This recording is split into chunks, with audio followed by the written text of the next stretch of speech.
Hello everyone, I just wanted to give you a heads up or a brief explanation as to how the course website works so that you're familiar with it.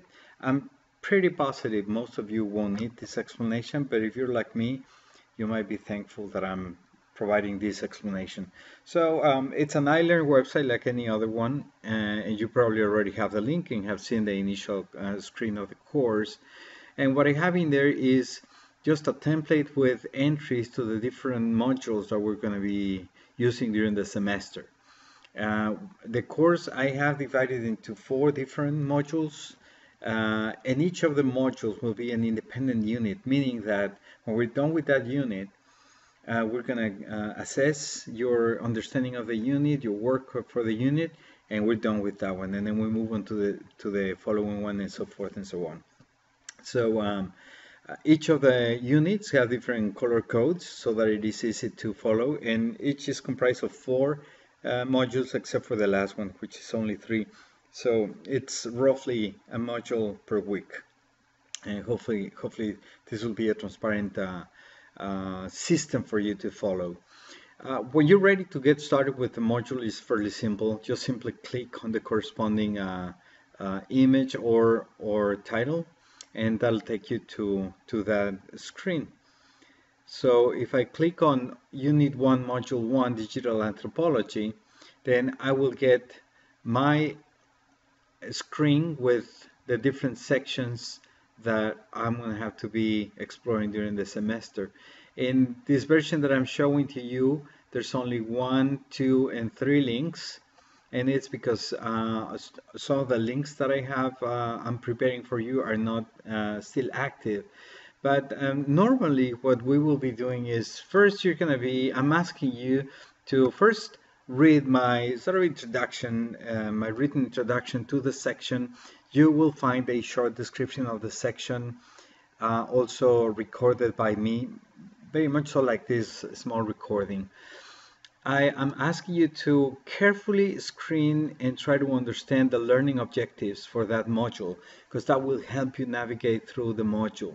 For example, in the first one that we have for this initial segment of the course, we're going to be exploring the 6 basic principles of digital anthropology. So that gives you a heads up as to what you should be paying attention to in the reading and my presentations. Um, what is the field of digital anthropology? If you're not familiar with it, I have a definition and an explanation on the different objectives and the main methodologies.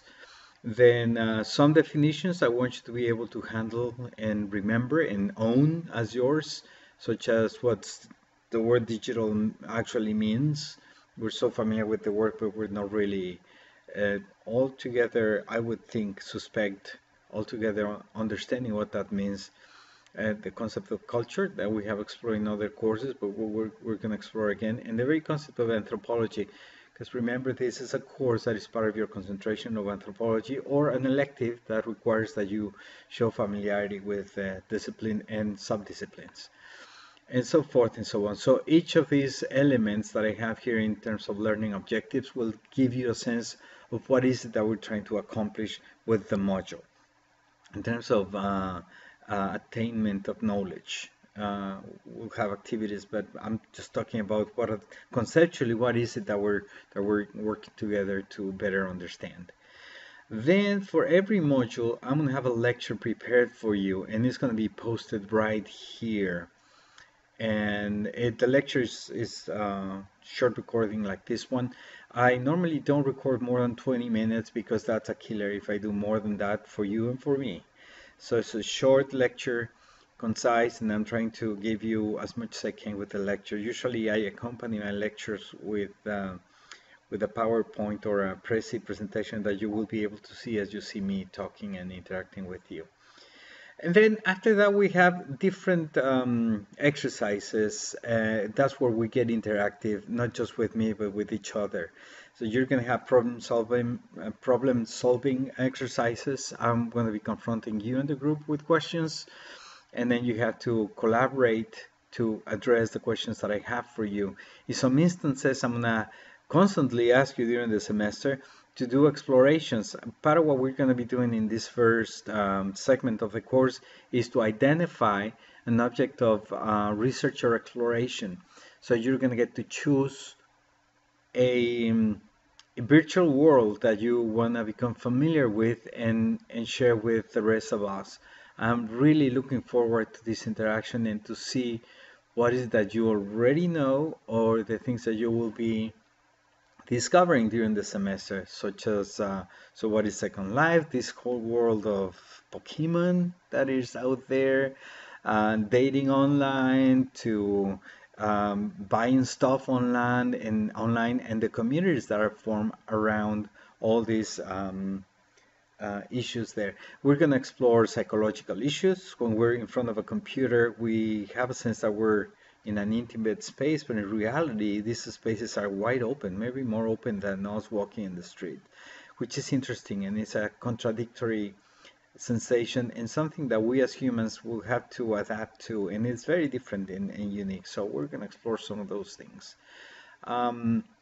Some of the exercises will be individual exercises and many will be collaborative exercises. So this is a really good size group. We're 15 in all. So we're going to be creating subgroups and doing some work together. And you will be doing annotations for me as you normally do for these classes. As if you're not you're not an SBS major, the annotations is reading and then writing about your reading, and it's a really good exercise that helps you cement your understanding of the reading that you have done. So even if you're not fulfilling a major requirement with the annotation, is a wonderful tool for learning that I normally use in my courses. So we're gonna be doing that.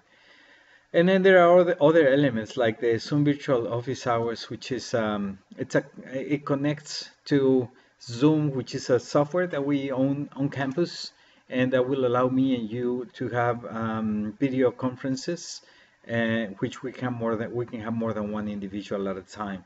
So as soon as you have a chance, I'm gonna have a link on this page. Make sure you download Zoom into your cell phone or your computer, either way. And the cell phone is actually really good because you can be somewhere else, and when we have office hours, you can just call me using Zoom on your cell phone and we'll be able to have that conversation. I have office hours every week on Wednesdays, and as posted on the syllabus. So let's see, let me close this window and take you back there. When you start the course, please make sure to select this link over here. It says start here, because that will take you to instructions and information that is important for to navigate easily this course. I have the syllabus posted here. You can either download the printable version or just go through the different sections of the syllabus. I'm going to talk about the syllabus in my first lecture, of course, as I normally do in my face-to-face courses.